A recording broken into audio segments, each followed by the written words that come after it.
భయం విన్నప్పుడు చిన్నగా అనిపించి ఎదురైనప్పుడు నరకాన్ని చూపించే ఓ అంతర్లీన ఫీలింగ్. ఆ భయానికి ఆధారం చీకటి. ఆ చీకటిలో భ్రమలు, రహస్యాలు ఎన్నో.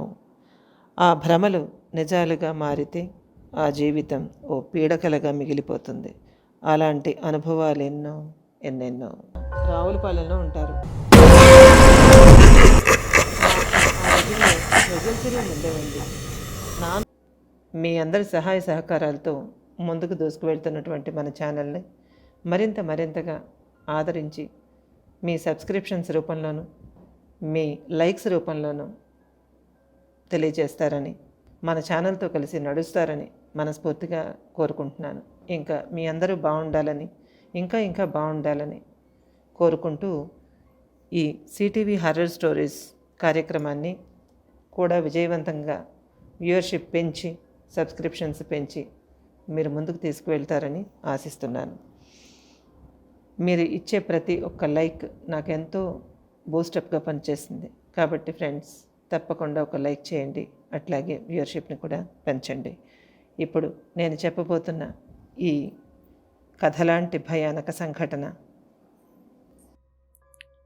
ఆ రోజు చాలా ఎండగా ఉంది. మా ఊరు కూడా చాలా పల్లెటూరు. సాయంత్రం 7 గంటలు దాటితే జనసంచారం ఉండదు. ఏ అవసరమైనా పనులు సాగాలన్నా, ఎక్కడికి వెళ్ళాలన్నా అక్కడికి 15 కిలోమీటర్ల దూరంలో ఉన్న కృష్ణగిరి అనే విలేజ్కి వెళ్ళవలసిందే. హాస్పిటల్, 1-2 హోటల్సు, ఒక స్కూలు, నిత్యావసరాల షాపులు ఒక 4, ఇవన్నీ కలిస్తే కృష్ణగిరి. అక్కడికి వెళ్ళి తీర్చుకోవాల్సిందే. ఏ అవసరమైనా అంతే.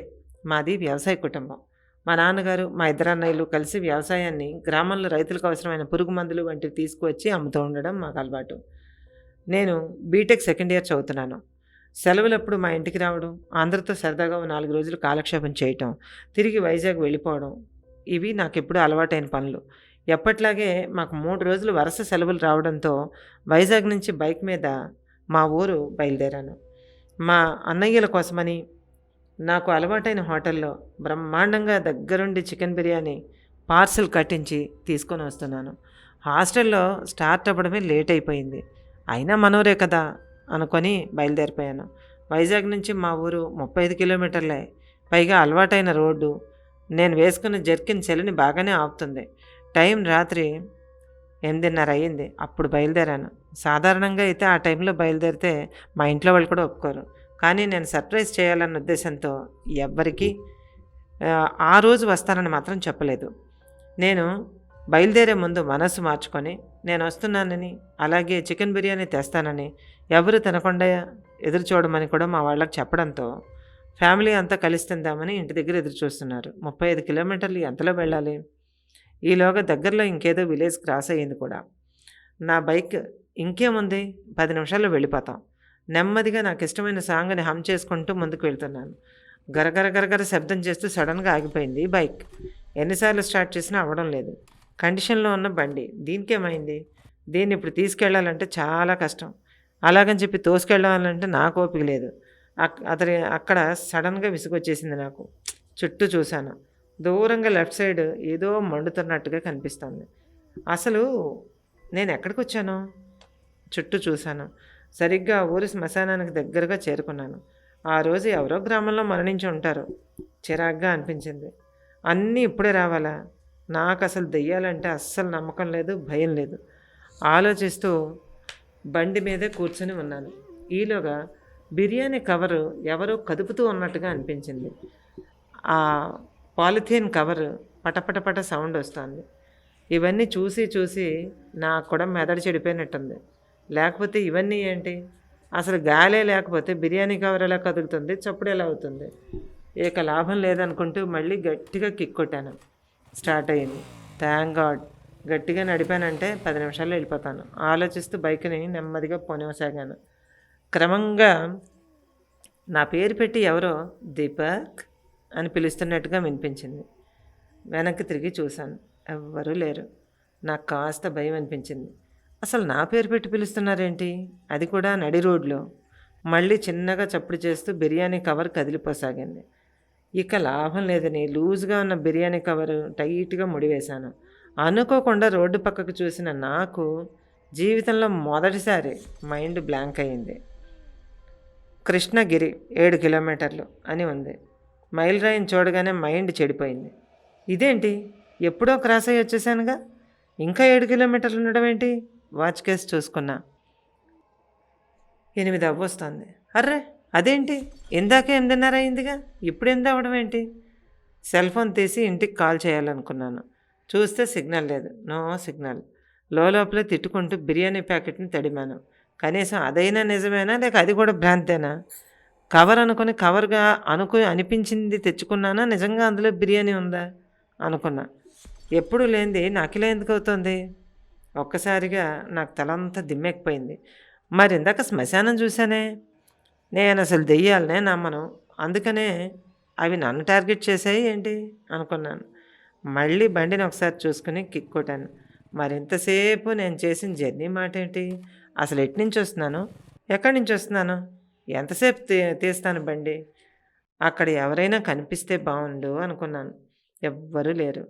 నా బండి హెడ్లైట్స్ కాంతి తప్ప ఇంకో వెలుగు లేదు. ఆ కాంతిలో సింగిల్ రోడ్డు, రెండు వైపులా దట్టమైన చెట్లు, గుబుర్లు నాలోని ధైర్యానికి సవాల్లా ఉన్నాయి. నేను తరచూ తిరిగే దారిలా అనిపించడం లేదు ఆ దారి.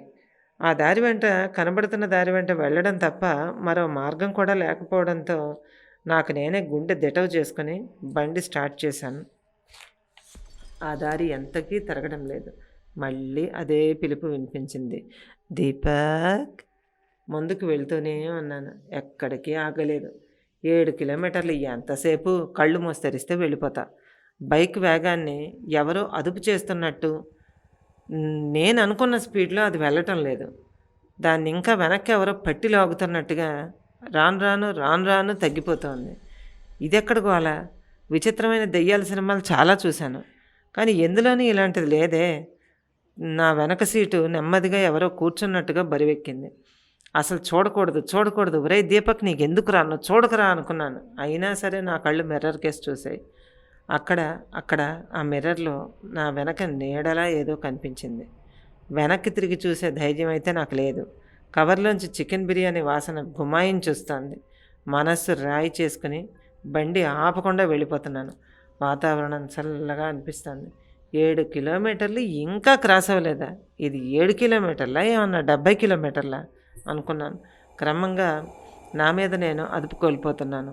అంతేకాదు, నా శరీరంలో కూడా ఏవో చిత్రమైన మార్పులు కొన్ని చోటు చేసుకుంటున్నాయి. మళ్ళీ అదే గొంతు, దీపక్. 7 కిలోమీటర్లు ఎప్పుడూ అయిపోయి ఉండాలి, కానీ ఆ దారి మాత్రం తిరగటం లేదు. ఇదేదో మేజ్లాగా ఉంది. నేను ఎటుపోతున్నానో నాకే అర్థం కావడం లేదు. క్రమంగా నా పైన అదుపు కూడా లేదు నాకు. నన్నో బైక్నో కూడా ఎవరో రిమోట్ చేస్తున్న ఫీలింగు. కనిపించిన దారమ్మట వెళ్ళిపోవడం కంటే ఇంకేం చేయగలను? వెనకాల బరువు మాత్రం అలానే ఉంది. ఎందుకైనా బెటర్ చూడకపోవడం. చెవి దగ్గర ఎవరో ఏదో కటకటకట నములుతున్న చప్పుడు. నాలో శక్తి సన్నగిల్లిపోతోంది. ఆ చప్పుడేంటి? దీపక్ మళ్ళీ వినిపించింది. ఆలోచనలు కూడా భయం పుట్టిస్తున్నాయి. మళ్ళీ బిర్యానీ కవర్ గట్టిగా కదలడం మొదలైంది. ఈ బిర్యానీ కవర్తో నా చావు రాసిందేమో. లేకపోతే నాకు ఈ ఆలోచన ఎందుకు వస్తుంది? నేనెందుకు బిర్యానీ కొంటాను? 8:30 అయ్యాక ఎందుకు బయలుదేరుతాను? ఈ తరగని దారి ఏంటి? ఎప్పుడు ఇంట్రెస్టింగ్గా చూసే హర్రర్ స్టోరీలోకి నన్ను ఎవరో తీసుకెళ్ళి పడేసినట్టుగా ఫీల్ అవుతున్నాను. కానీ నాకు భయం అంటే ఏంటో అప్పుడే జ్ఞాపకం వచ్చినట్టుగా అనిపిస్తోంది. ఎవరో కోరి నేర్పుతున్నట్టుగా ఉంది. వెనక కూర్చున్న ఎవరో ముందుకు చెయ్యి చాపిన ఫీలింగ్. వద్దనుకుంటూనే తన తొడకేసి చూసుకున్నాడు. పొడవాటి గోళ్ళున్న ఒక నల్లటి చెయ్యి. రక్తమాంసాలు ఊడిపోతూ, చర్మం అక్కడిదక్కడ ఊడిపోతూ, లోపలి ఎముకలు బయటికి తెల్లగా కనిపిస్తూ అతి భయంకరంగా ఉంది. అది నా తొడ మీద తగలనట్టుగా ఉన్న ఆ చెయ్యిని చూడగానే ఒక్కసారిగా నా గుండె ఆగిపోయిందా, లేక నా బండి ఆగిపోయిందా, రెండూ తెలియడం లేదు. మళ్ళా సన్నగా గాల్లో పిలుపు, దీపక్. గుండె జారిపోయింది. అంతే. నాలోని శక్తి అంతా ఎవ్వరూ లాగేసినట్టు అన్బ్యాలెన్స్ అయ్యి ఒక్కసారిగా 2 చేతులతోనూ కళ్ళు మూసేసుకున్నాను. అంతే, చెప్పడానికే ఉంది. ఒక్కసారిగా పెద్ద శబ్దంతో బైక్ తిరగబడిపోయింది. నా మీద 5-6 అడుగులు ఎగిరి రోడ్డు మీద పడింది. నేను కూడా చాలా గట్టిగానే రోడ్డుకు కొట్టుకున్నాను. అదృష్టవశాత్తు అక్కడ రోడ్డు మీద పెసరచేను ఆరేయడంతో వెళ్ళి ఆ పెసర దుబ్బుల మీద పడ్డాను. అంతవరకే నాకు గుర్తుంది. 10 నిమిషాల తర్వాత, బాబు ఇప్పుడు ఎలా ఉంది అన్న పిలుపు వినిపించింది. అమ్మ, మనిషి. కళ్ళు తెరిచి చూశాను నెమ్మదిగా.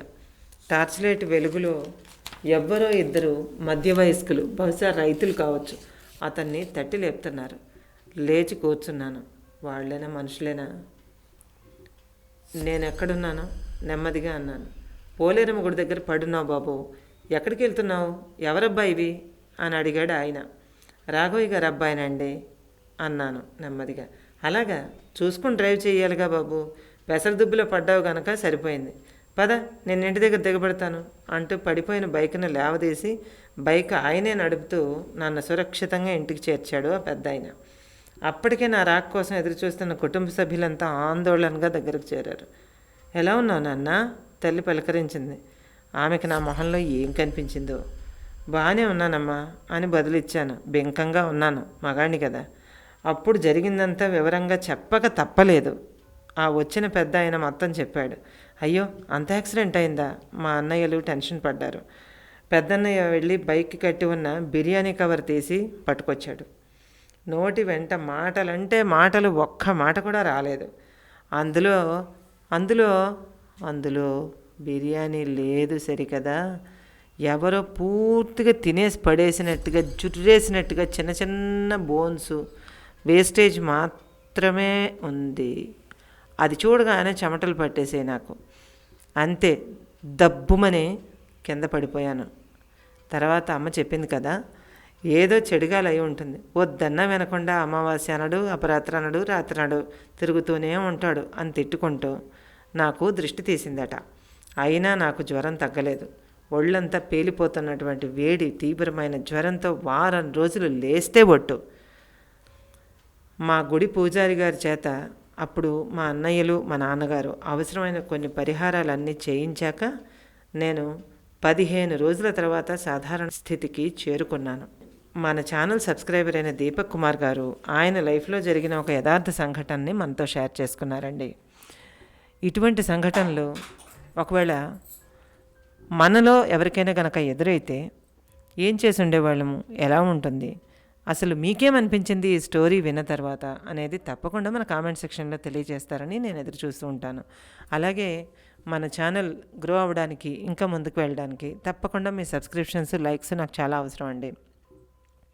మీ ఎంటర్టైన్మెంట్ మరింత ఫ్రూట్ఫుల్గాను, మీకు సంబంధించిన అంశాలన్నీ కూడా మరింత కేర్ఫుల్గాను నేను మీకు అందించడానికి, మరింత మీ టైంని మీరు చాలా సజావుగా, హ్యాపీగా ఎంజాయ్ చేయడానికి మీ ఖాళీ టైంని మన సిటీవీ ఆడియో ఫీస్ట్ కోసం కేటాయించడం కోసం తప్పకుండా సబ్స్క్రైబ్ చేసుకోండి, లైక్ చేయండి. నేను మరింతగా ముందుకు వెళ్ళడానికి నన్ను ప్రోత్సహించండి.